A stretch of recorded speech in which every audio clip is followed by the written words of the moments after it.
Hello there and welcome to this, what is game one of a little mini series, little mini campaign I want to run for Hail Caesar with my Vikings and Saxons. So as the intro set out, this is year 867, so we're a couple of years in now to the Great Heathen Army that's invaded England in 865, the year 865. So we're a couple of years into that campaign now, and there's a push now from the north down into Mercia, which is the kind of middle of England. Now, in terms of the Heathen Army, it wasn't a big army, as in one big coordinated army. It was actually more of a collection of warlords and warbands. So in this particular, for my particular campaign, the Vikings are being led by Jarl Magnus Sigvason and his warband. We're moving down into Mercia to try and get some glory for the Vikings. And the local earl, who's Redmond of Mercia, is trying to protect his earldom from the raids coming in. So this first game is called the Raid. And basically the Vikings have surrounded a village here in Mercia and looking to try and get some early glory and early gains into the campaign for the Heathen Army. So what I'll do is I'll go over the forces and some of the rules for the campaign, and we can get on with this first game. Okay, so in terms of the forces for today's game, so for each campaign game there's going to be 6. And the way I've done it is there's basically you've got the main leaders, you've got Redmond of Mercia and Magnus Sigvason leading their various armies, but for each game there'll be a different leader for each game, leading the divisions that are in each one, and each one of those are rolled for randomly, and each one's got different traits that they give to their units they're involved with. So for today, for the Vikings, it's going to be led by Rolf Ingvason, who's down here, and he gets +2 attacks, and also he has got the Fanatics rule for his unit, so the unit he's attached to gets Fanatics, which is basically +1 morale until they're shaken, so that's pretty cool. His force today, he's got himself and he's a herdman. He's also got another unit of herdmen here, and also a unit of herdmen over there, and then finally a unit of Bondi. So as you can see, they're surrounding the village, ready to attack. Also there's 2 berserkers, so there's a berserker in this unit and there's also a berserker in this unit, so they get extra attacks on the charge and will then die, which is typical for berserkers. And then for the Saxons today, I've rolled, and for them it's going to be Tidwulf Massingham. He's the leader for he's a local Thane, who's defending his village here.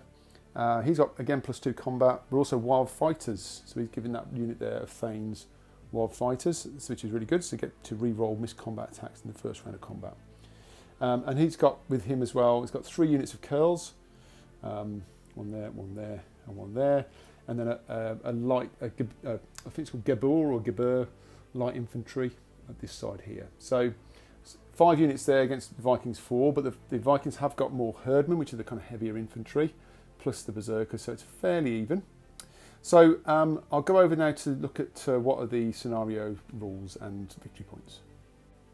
Okay, so as you can see, the army's already deployed. I did that randomly, so I basically randomly chose where the Vikings were coming on. They were going to go from each side, and there are 5 areas of the village, denoted by these areas here. So 1, 2, 3, 4, and 5. So basically, the Vikings' task is to break into the village, and to score victory, there's 5 victory points available, or campaign victory points available for them if they can get more units inside the village than the Saxons. And similarly, the Saxons can have 5 campaign victory points if they can have more units inside the village by the end of the game than the Vikings. So it's quite straightforward. In terms of other parts of the scoring, so for every destroyed unit, you get 2 victory points, or campaign victory points. You get 1 for every shaken unit at the end of the game. You get 3 victory points if you can kill the general, which is going to be Rolf Ingvason for the Vikings and Tidwulf Massingham for the Saxons. You get 1 VP as well for wounding them as well. You also get 3 victory points if the enemy division is broken. So if the divisions are broken, either of them, you get another 3 victory points for that. And finally, if you can capture their religious icon, you get 5 victory points as well, so that's worth a lot. Now the way that works is each of the leaders have got an icon from there. So obviously these are pagans and these are Christians, and that unit there, if the Vikings was to break that unit with the leader in, they would capture the icon as well. So that's an extra 5 victory points. And similarly, if this unit here is broken and breaks, then again the Saxons would capture their pagan icon, and that's worth 5. So lots of victory points up for grabs. Very simple game. It was random deployment, randomly deployed in there as well. In terms of other things, so Tidwulf Massingham, he can support any attack. So basically, if these are attacked here, he can put his supporting attacks, so those 3 attacks that you get for supports, into any of these segments. Okay. Obviously, if the Vikings are here, they can attack into that segment as well. But in terms of support, he can support any of those segments. You have to choose before for each combat. I think that's about all the rules. Also, the way, because of how these are spread out as well, each of these will be basically rolling their own command ratings, rather than using, because I use the rules where the leader's actually attached to a unit rather than a separate command stand, so basically leading from the front. So they'll be command rating 8, and then all the other units are command rating 7 for their own roles. Similarly for the Saxons, he's command rating 8, and they'll be individually commanding from command rating 7 for themselves. Okay, so that's how it's going to work. So we'll go over to the first turn, which will be for the Vikings. Actually, just one couple of final points. So I am using the Shield Wall supplement, from Hail Caesar that Warlord produce. That's got all the army lists in, so I'm using the army list from there for the stats. Also, there's some nice rules in there. So I'm using the fortified line rules. So this fencing here is classed as a fortified line, and basically gives +1 morale save to the defenders for any attacks.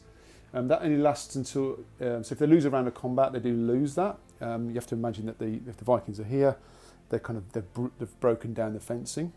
But you also ignore, for break tests, if you fail your break test and it says, for example, give ground or retreat, you don't, you still hold in place. So the only way to shift these guys off their positions will be if they break. And you have to imagine you can imagine these are defending their homesteads, they're defending their wives and children, etc., their livestock, all those things. So they just fanatically want to hold on to their ground. So they don't actually give ground because nowhere to go effectively. You can just have to break them. But if it does say, for example, give ground disordered, then they will become disordered. So that's just finalising that. Okay, so it's going to be a little bit of a tough nut for the Vikings to crack. However, they have got they're all mostly herdmen, they've got some berserkers, they've got the pagan gods on their side. So let's see how we get on in turn 1. Okay, so it's the end of the command and movement phase for turn 1 for the Vikings. By the way, it's a 6 turn game, so the Vikings have got 6 turns to crack into this village. So firstly, Rolf Ingvarsson's route moved up, just 1 move. Then these moved up on initiative, just 1 move, as did these. Because they're command rated 7, they're not easy to command, but I did roll for these to see if they could make it in, and they rolled a 5, so basically they got 2 moves and managed to charge into the light infantry there. So we've got a bit of combat in this first turn, so we'll come back for that. So over to this combat here. So the Viking Bondi gets 6 attacks and are hitting on 3s because they've charged in, and then the Gabor light infantry get 5 attacks back, hitting on 4s, but also Tidwulf Massingham is going to put his supporting attacks into this attack here, so we get 3 supporting attacks again, hitting on 4s. So we'll go with the Vikings first. So we've got their 6 attacks, hitting on 3s. Okay, so that's 5 hits, that's a good start. And then we get the 5 for the Gabor and 3 for the supports. That's 8 attacks on 4s. Okay, pretty average, so that's 4. Okay, so we'll do the saves for the Vikings. That's going to be 4 saves of 5+ because they're Bondi, so they get 5 up morale save. So that's 3 casualties onto the Bondi. And then the Gabor get a 5 up as well. They're normally a 6 up morale save, but because of the fortified line, they're getting 5 ups as well. Okay, so it's a draw. So that's 3 casualties each. Okay, so there's no morale to save, so it can be 3 casualties each. So that's a drawn combat. Okay, so that's going to be the end of that turn 1 for the Vikings. So we'll head over to turn 1 for the Saxons. Okay, so as you can see, no movement there for the Saxons. They're just holding their ground here, waiting for the Vikings to arrive. So really, we're just back over to this combat here. So it was a drawn combat last time. So the Gabor infantry will go first, again with supporting attacks from Tidwulf Massingham. So we get 8 attacks, and again hitting on a 4. Okay, so that is again average, so 4 hits there. Okay, and then for the Vikings, we've got their 6 attacks on 4s this time as well. Again, we get no, only 3, so it's average, but just 1 less than the Saxons got. So we'll do this Saxon saves first. So we got now, because it's a drawn combat, they're still going to get the fortified line. So basically, they're still saving on 5s, and it's just 1 casualty for the Saxons, and then the Bondi saving on 5s as well. 2 casualties. Okay, so the Gabor gets 1 by 1. So we'll do their break test now. So it's 2 dice minus 1. So that is a 5, becomes a 4, and that is break if shaken, or otherwise give ground together with sports disordered. So the Bondi are not going to be, they've got another 2 casualties, so they'll be up to 5, so they're not shaken, but they will be giving ground disordered, and the Gebel will be up to 4 casualties as well. So not a great result for the Vikings in this first turn. They've been repelled by the light infantry with help from the Thane here, so we're going to head over to turn 2. Right, so that's the end of turn 2 command and movement for the Vikings, and as you see, all 3 units of Vikings managed to charge in on initiative and crash into the Saxon lines, and we've got that unit of Bondi there that's disordered, that had to retreat. So it's going to be fairly brutal, I think, in this turn 2, as combat tends to be. You can imagine the savagery and the screams and shouting of all the combatants, etc. So we're going to head straight over to the combat phase. Okay, so we might as well start off with this fight over here between the General, Rolf Ingvarsson, against these Curls. So we've got 7 attacks for the Herdman. We've also got 2 attacks for Rolf, plus 3 for the Berserker. So 12 attacks in total, hitting on 3s because they've charged in. Against the Curls, I've got 6 attacks back on 4s. So Tidwolf will put his supporting attacks into that combat as well, to bring them up to 9. And also forgot in the last round, he has got the Wild Fighters, so he will be able to re-roll those the supporting attacks in this first round. So let's get the Vikings off and running. So they've got 12 dice hitting on 3s. This is going to be brutal. No, not too bad. So that's 2, 4, 6, 8, 9 hits for the Vikings, and we've got the 6 back from the Curls, so on 4s. Well, that's pretty good. 5. Then we've got 3 attacks, supporting attacks from Tidwolf's group. So again on 4s, re-rolling. So one another, re-rolling again. Didn't add anything though, so that gives them a total of 6. So 2, 4, 6, 8, 9 for the Vikings and 6 back. So we'll do this Viking saves first. Now these have got Fanatics, so again they're getting +1 morale. So these are actually a morale of save of 3+. It's going to be quite tough, I think, to get these through, but they're still getting 2 casualties. And then we've got all the saves for the Curls. Now they're normally a save of 5, so they're going to be a save of 4 because of the fortified line. Does that help? It did a bit, but still getting 4 casualties onto the Saxons. Okay, so the Vikings win by 3, sorry. So I'll apply those casualties and we'll do the break test. Actually, that was they won by 2 because it was 4 casualties for them and 2 for them. So 2 dice minus 2. Let's see what they get. A 6 becomes a 4. So we know what that means. They're going to break if shaken and give ground, but they haven't. So they're not shaken, so they're not going to give ground, not going to break. They're just going to hold in place. But the barriers, the fortified lines, have been knocked down by the Vikings, and they've also now won that combat, so they'll be getting some bonuses for the next round as well. Okay, so let's move down to this combat here. Oh, sorry, there was one more quick thing. Because Rolf Ingvarsson had put his attacks in, there was a risk of him being injured or slain, and that is one of the downsides for using your commanders in the front line like this. So the way the rules work, you have to roll 2 dice, and on a score of 12, he is either slain or wounded, and I'm adding +1 because he put 2 attacks in. So basically you add in +1 for every attack above 1. So because he had 2 attacks, I'm adding 1. So basically I need to roll a 10 or less on 2 dice. cool. Okay, 4. He's fine. He lives on to fight on for the next round. So over to this combat here. Right, so to this combat here, so that we've got 7 attacks from the Herdman plus 3 for the Berserker. And then the Curls again have got 6 attacks back. So it's going to be 10 attacks for the Vikings hitting on 3s. Not amazing. So we got 4, 5, 6. It's not great. So 4 there. And then 6 back on 4s for the Curls. Just 3 back. Okay, so that's going to be 3 saves of, again, 4 up because they are heavy infantry. There's still 2 casualties, and then 6 saves of, again, 4s because they're 5 normally, and you've got the fortified line. Okay, so that is going to be 2 casualties as well. Okay, interesting. So that is a drawn combat. Okay, so we'll move on to the next one. Right, so no Berserker for the Vikings here, so just going to get their 7 attacks, and again 6 attacks back for the Curls. Okay, so 7 attacks on 3s. Ooh, that's pretty grim, isn't it? Only 3 for that one. I think that was stuff from the Vikings, and 4s for the Curls. Just 2. Okay, pretty low hits on this one then.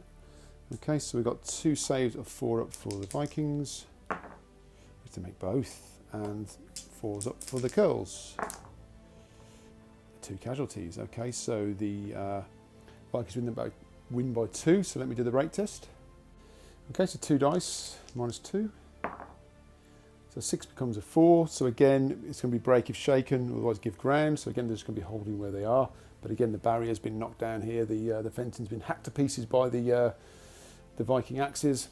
Okay, so that's the end of turn 2 for the Vikings. So no breaks through yet, but obviously a lot of casualties coming along the lines here. We've got a drawn combat here. We've got Rolf has started to put a lot of casualties here, and also, have you noticed now that the Berserkers have gone? So they're only for that first round of combat, and they've basically been killed themselves in combat. However, we're over to now turn 2 for the Saxons. Also, they do recover their disorder as well, so they'll be ready for next turn. Turn 2 for the Saxons. Okay, so we'll start with this combat again here. So the Curls are going to be hitting back against the Vikings. So they get their 6 attacks, hitting on 4s. Tidwolf will put his supporting attacks in again, so they're going to be up to 9 attacks. But he doesn't get to re-roll misses now because it's the second round of combat. So 9 attacks hitting on 4s. That's pretty good. So 2, 4, 6. So that's 6 hits for the Saxons. And then we've got 9 attacks for the Vikings, so 7 for the Herdman plus the 2 from Rolf Ingvarsson. So these are going to be hitting on, well, actually these are hitting on 3s because they won the combat last turn, so they're still hitting on 3s. Okay, 2, 4, 5. Okay, so not a great bit of combat there for the Vikings. So we've got 5 saves for the Saxons, and again they've broken down this fortified line now because they won that last combat. So then they're going to be saving on 5s,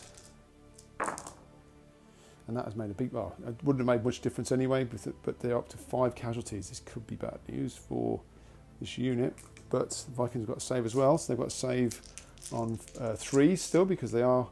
They've still got fanatics, so they're not shaken yet. So on 3s.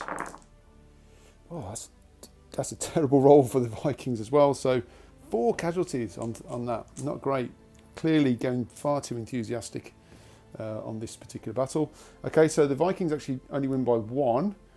So I'll put those casualties on. We'll come back for the break test. And as you can see, both units are now shaken. So yeah, so actually they've now lost their fanatics. So then back to morale 4.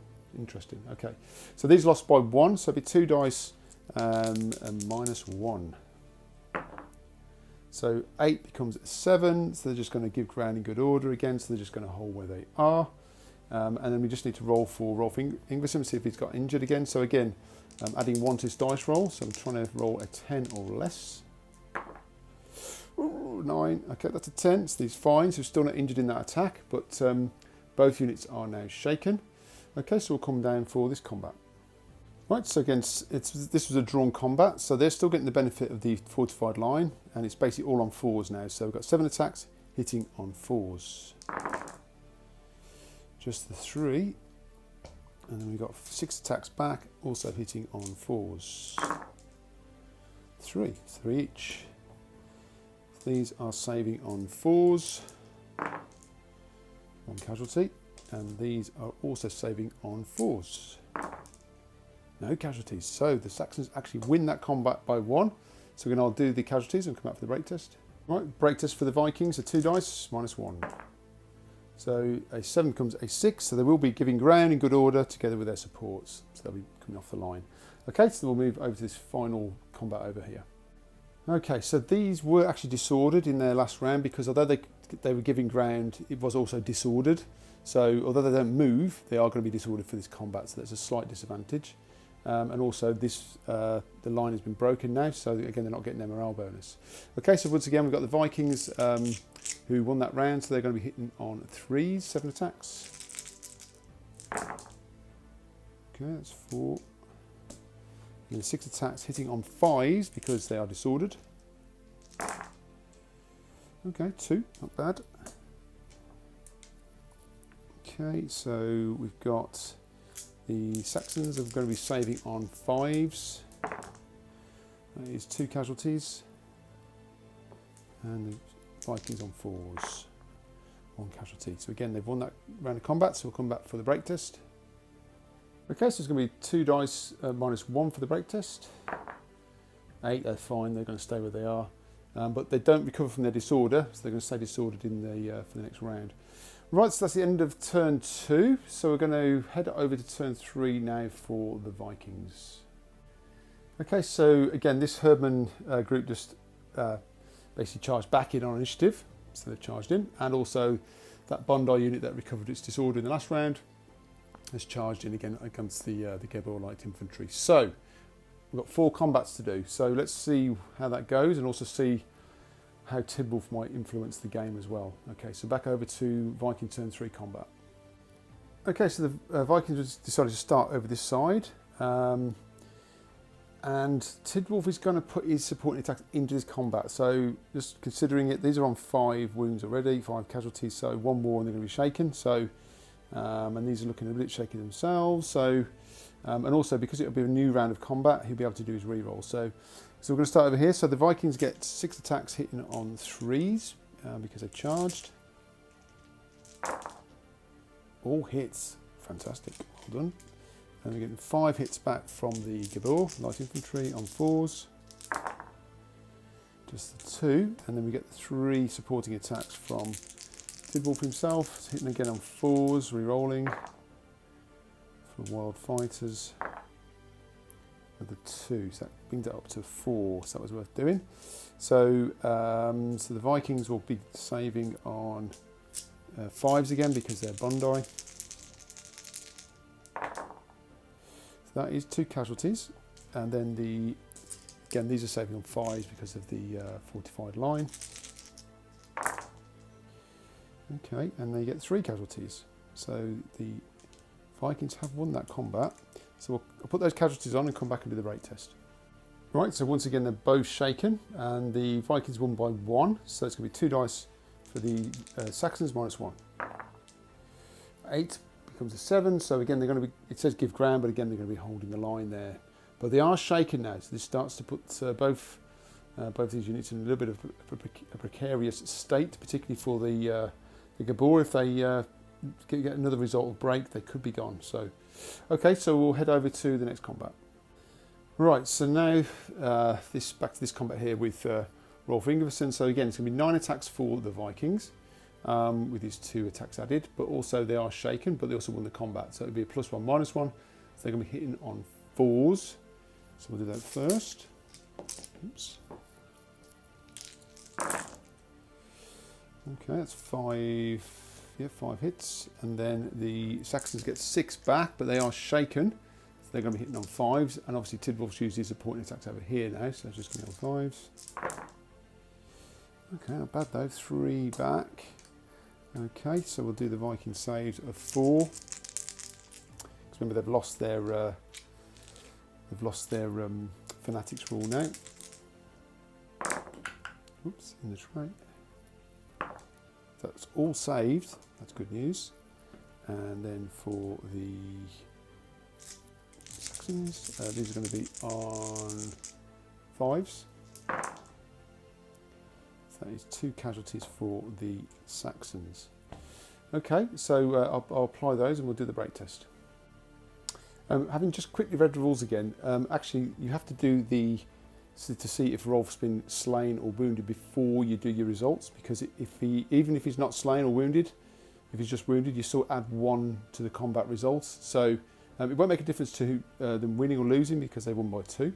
But I'll do that now just so we know it's whether it's 1 or 2 as the minus. So again, +1, so really just trying to roll a 10 or less. That's fine, so it's good. So now we'll do the break test. So we're going to do 2 dice, -1.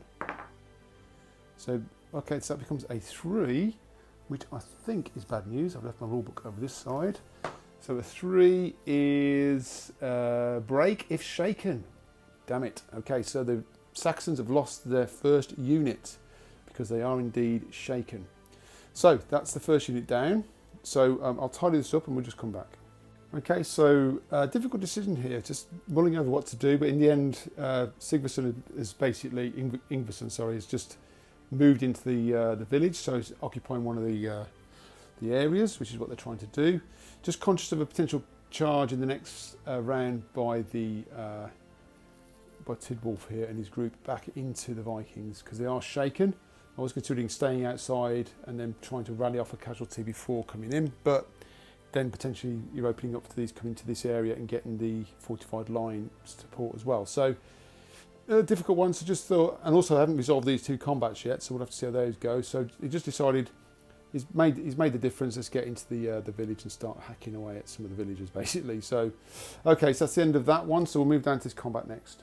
Right, so these charge back in, so we're going to be hitting on 3s, 7 attacks. Okay, so that's 6 hits there for those Vikings, and then we've got 6 attacks back, hitting on 4s.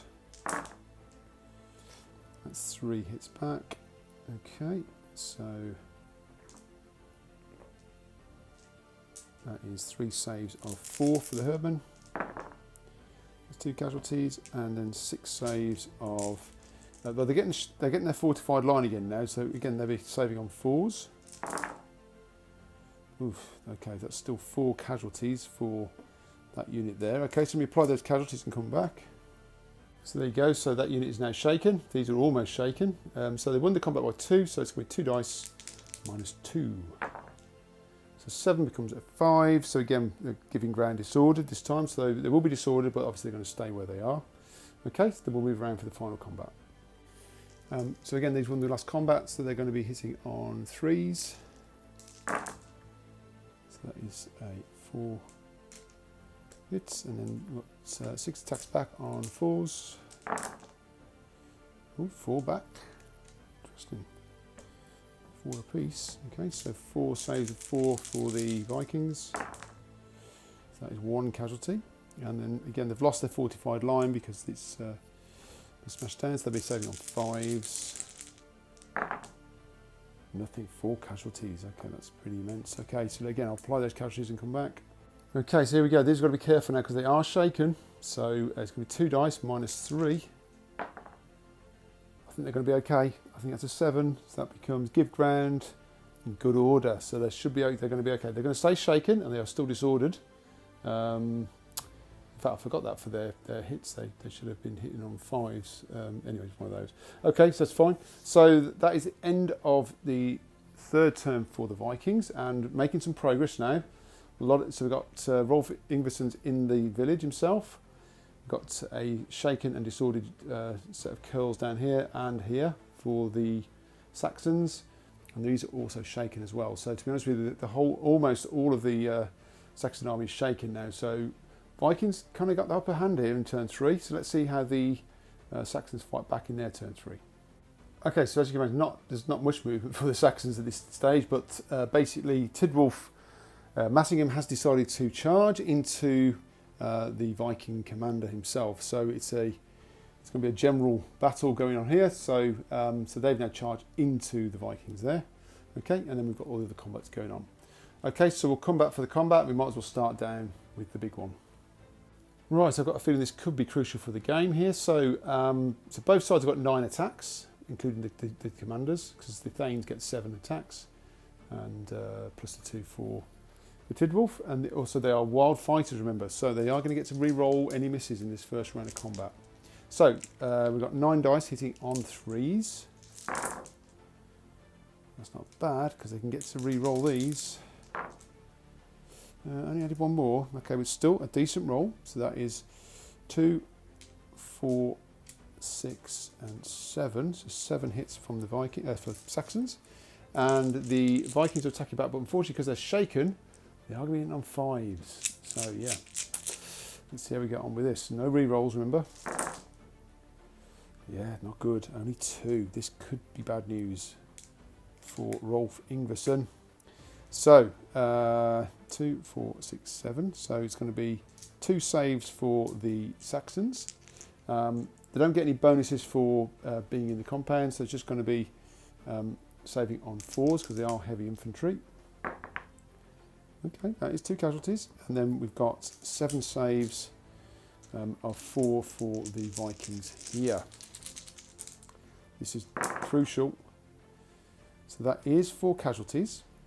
Okay, they're already shaken. So I'll apply those casualties to the Saxons and we'll come back for the break test.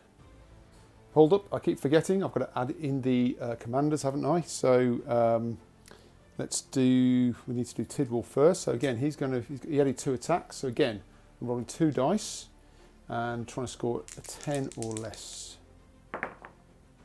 Oh, that was close, that's 9, so he's okay. And then similarly for Rolf Ingvarsson, again 10 or less, and 8 is fine. Okay, so the commanders are fine, they haven't added any casualties, and so they got 4, so they're already shaken anyway, they got 2, so they won by 2, so it's going to be 2 dice and minus 2 to the roll. Let's see what happens.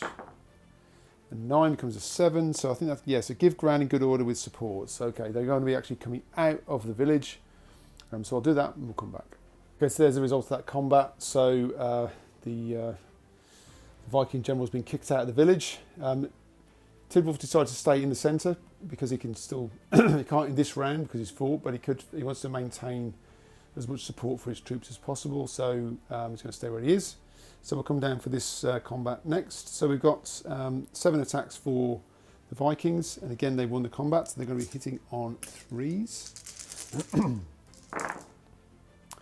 Okay, so that is 3, 4, 5 hits for the Vikings, and 6 attacks back for the Curls. They are shaken and disordered, so they will be hitting on 5s. It doesn't stack, so it's just going to be 5s. Not bad. Okay, that's 3 hits for the Saxons.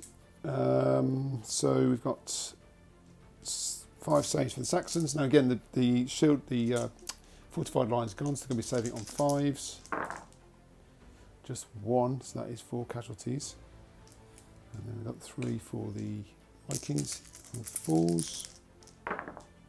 All saved. Wow. Okay, so we'll need to come back into the break. 2 dice minus 4. Oh, in the tray. Oh dearie me. So that 4 becomes a 0. So again, they are broken. So another unit goes down for the Saxons. It's starting to look a bit grim. Okay, let's make that. I'll do those changes and come back. Okay, so these have followed up and come into the village. So again, we've got a Viking unit in the village now and 2 Saxon units down. So we'll go over to this combat here. So again, we've got 7 dice for the Vikings, and again they won the combat. So they're hitting on 3s. Again, we've got 3, 5 hits there, and then we've got the 6 attacks back, but they are hitting on 5s because they are disordered and shaken. 2. Okay. So again, Saxons saving on 5s. Okay, 2 casualties. And the Vikings on 4s. 1 casualty. So again, they've won the combat, so we'll come back for the break test. Apologies, I had a bit of problem with the camera then, so I'd rolled it but wasn't filming, so it was at 6. So they moved the one to 5. So again, they are giving ground disorder, so they're just going to stay where they are for the time being. So that combat's going to go into the next round. And then we've got the final combat over there. Okay, so we've got the light infantry here that's going to be hitting on 5s because they are shaken. And then we've got the Bondi here hitting on 4s because although they're shaken, they did win the last combat, so they get +1. So we'll do the light infantry first. So it's 5 dice hitting on 5s. Just the 1 hit there. Then we've got 6 attacks back for the Bondi on 4s. So we've got 4 hits there. So that's 4 saves of 6 for the Geborg because again the fortified line's been breached. We do get 1, so that's 3 casualties. And we've got the 1 for the Bondi on a 5. No, so that's 1 casualty there. So we'll come back and do the break test. So that's going to be 2 dice and it's going to be -2. So a 9 becomes a 7. So again, they're just going to, it says give ground, but again, they're just going to stay as they are, but it doesn't say anything about being disordered. No, so that's fine. So they're going to stay as they are. Okay, so that's the end of turn 3 for the Saxons. So not, I guess, you know, mixed round. 1 unit has gone over there, but obviously the Thane here managed to repel the Viking leader as well. So still on a knife edge, I think, but Vikings clearly knocking on the door here. So let's see how we got on in turn 4. Okay, so that's the end of the Vikings turn 4 command and movement phase. So Rolf Ingvarsson decided to rally off a casualty just to try and remove that shaken, which they have done successfully, so that's good news. So just basically taking a bit of a pause for breath after all that combat. But over here, this unit here has charged into this flank of those curls there. So Vikings putting real pressure on now, I think, in the village, hoping to try and break this unit here and capture some more of the segments here. And that unit's just still stuck in combat. So let's go over to hand and see what happens. Okay, so we've got quite a big melee down here to start off with.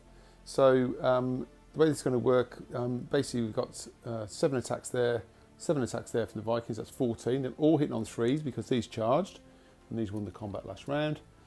This unit that's disordered and shaken needs to allocate his attacks. You can't allocate more than half. You need, well, they need to allocate at least half to the front because they're engaged to the front, so they're going to put 3 there.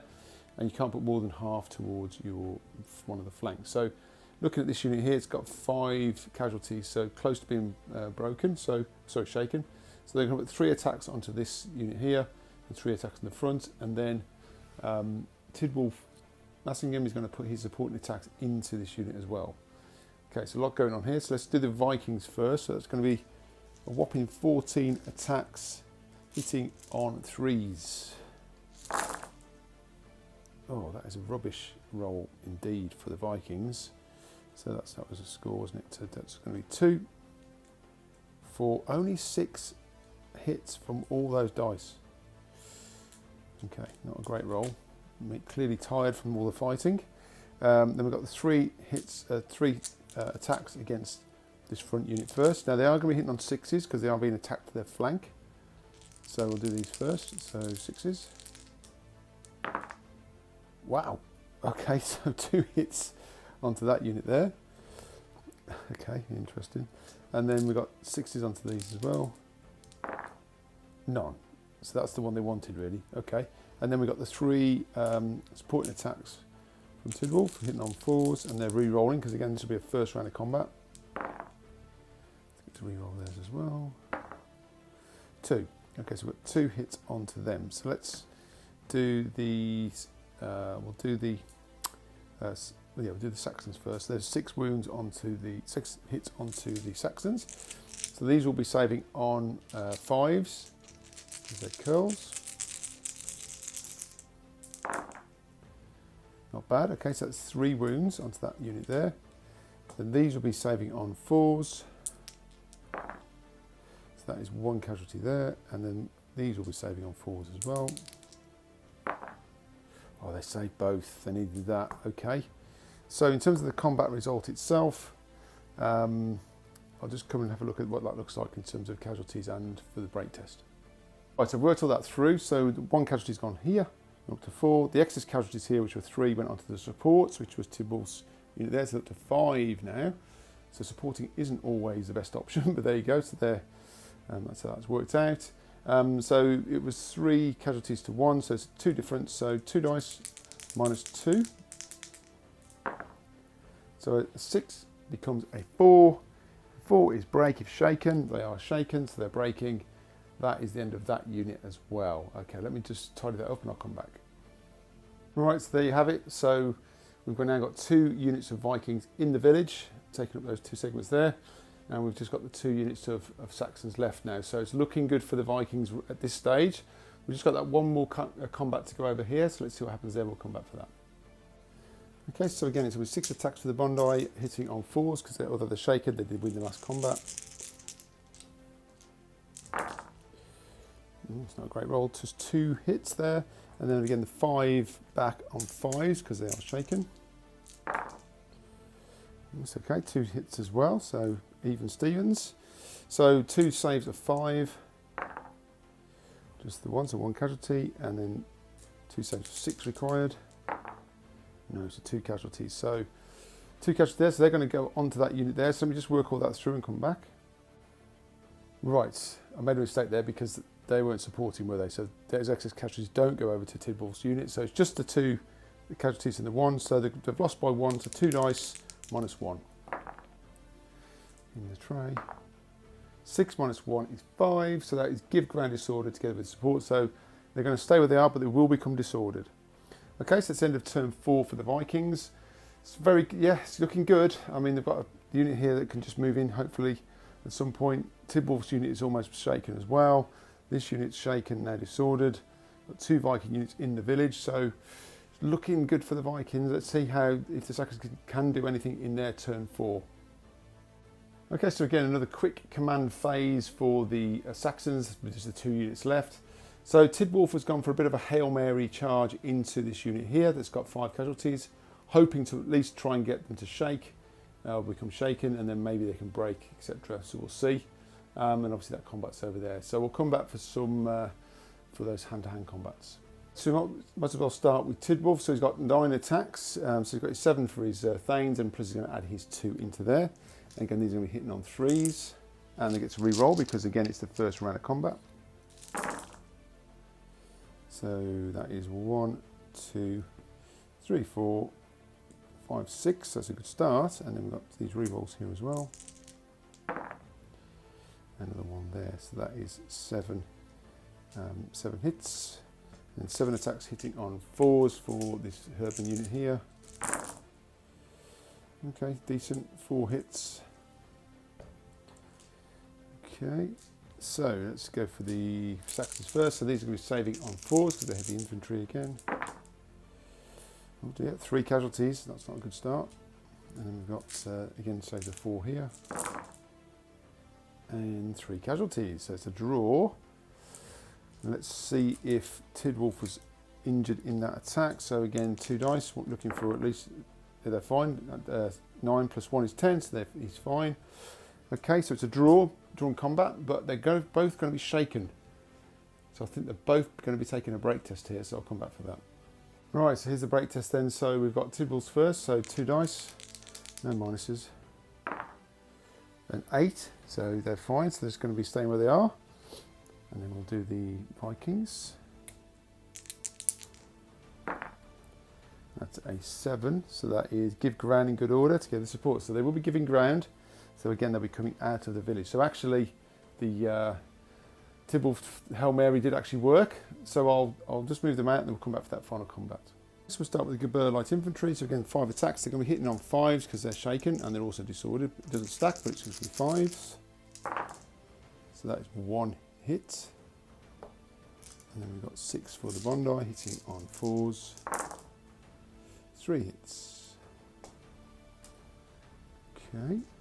And then we've got 3 saves of 6 for the Geber. So 2 casualties. And 1 for the Bondi on a 5. 1 casualty. So again, then come back to the break test. Right, so 2 dice minus 1. A 6 becomes a 5, so again, just give ground disordered, so they are already disordered, so they're going to stay as they are.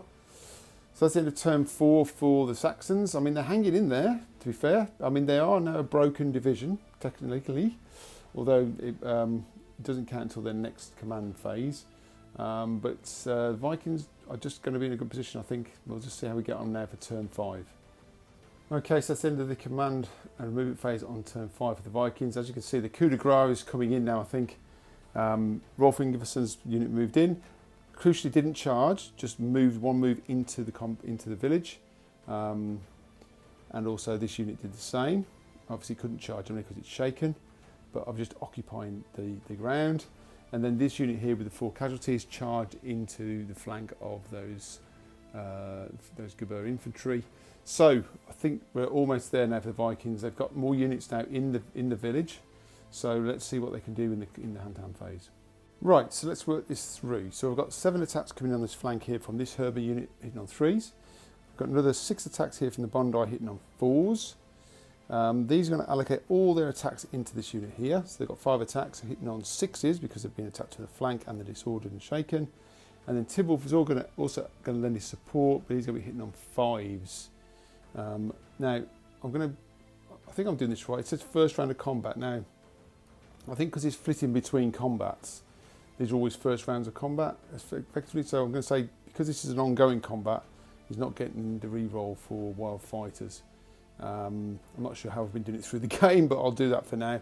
So basically, we'll do the Bondi first. So these are 6 attacks hitting on 4s. So that is 2 hits for the Bondi. And then we've got the 7 attacks for the other herdmen hitting on 3s. So that's another 4. So that's a total of 6 hits for the Vikings. Then we've got 5 attacks back hitting on 6s. Nothing. And then we've got 3 supporting attacks hitting on 5s because they're shaken. Just the 1. Okay, so it's going to be 1 save for the Vikings on 5s. Nope, so it's 1 casualty. And then we've got 6 saves of 6 for the light infantry. Now it's interesting because if they don't save any of these, they will be shattered, so they will be automatically breaking. But let's see how we get on. Now they make 1, so that is 5 casualties. They don't spill over onto the supports because they're already shaken. So we'll come back for the break tests. Right, so we're going to do this unit first. So it's going to be 2 dice minus 5. So we need to roll very high here. So down to 4, so they're gone because it's break if shaken. So they are shaken, so they're going to break. But also Tidwolf needs to now do his test, and again it's minus 5 because although he's supporting, the rules do say that you deduct the same differences for any supporting units. So again it's minus 5. And he's gone as well. So the Saxon defence of their village has crumbled in turn 5. So yeah, I'm going to come back for a wrap up. Okay, before I do the wrap up, I just realised I needed to see if Tidwolf was slain because his unit that he was in has broken. So you roll 1 dice. On a 1, 2, he is slain. And on a 3 or 4, he is wounded. And 5 or 6, he managed to sneak out somewhere between a gap in the fence to fight another day. So here we go. What does it come up with? It is a 6. So the sneaky Tidwolf managed to, despite his army being absolutely hacked to pieces by the Vikings, he's managed to slip away through a gap somewhere and slip off into the night to live for another day. Okay, so let's do a wrap up. Right, so as you can see, the end of the battle here, the Vikings fully occupy the Saxon village, having routed or killed all of the defenders. So it's a bit of a crushing victory really for the Vikings in the end. It was a bit, I think it was touch and go at one point. There was a few moments there I thought the Vikings would not be able to crack into the village, but they managed to hold it together and managed to do the job really. And it reflects in the victory points. So in terms of victory points, they scored 5 for having more units in the village at the end of the game, which they got all of theirs, so that's 5 points. They've destroyed 5 of the Saxon units, so that's 2 points each, that's another 10. the Saxon division was broken as well, so that's 3 points. And they also got the icon, because the unit that was destroyed here with Tidwolfin had the icon, so they managed to get the icon. So it's a bit of a clean sweep, really. So that's 23 victory points for this first game. So the Vikings off to a lightning start, and the poor Saxons only managed to achieve 2 victory points, which was basically they had 2 shaken units at the end of the game here. So yeah, pretty brutal stuff from the Vikings. Well, there you go. So that's game 1 for this mini campaign I'm going to run. So the Vikings off to a great start in Mercia. The Saxons are licking their wounds, and the messengers are now being sent across the fields and the valleys and the forests to warn everybody else what's going on. So yeah, hope you enjoyed that, everybody. I've probably made some mistakes there, I'm not sure. I think I caught most of the rules right. Probably missed something somewhere down the line, as you always do, but I hope you enjoyed it. A lot of fun to do, nice little scenario. Didn't take too long to play either. And yeah, I've got game 2 coming up very shortly, so take care and look after yourselves.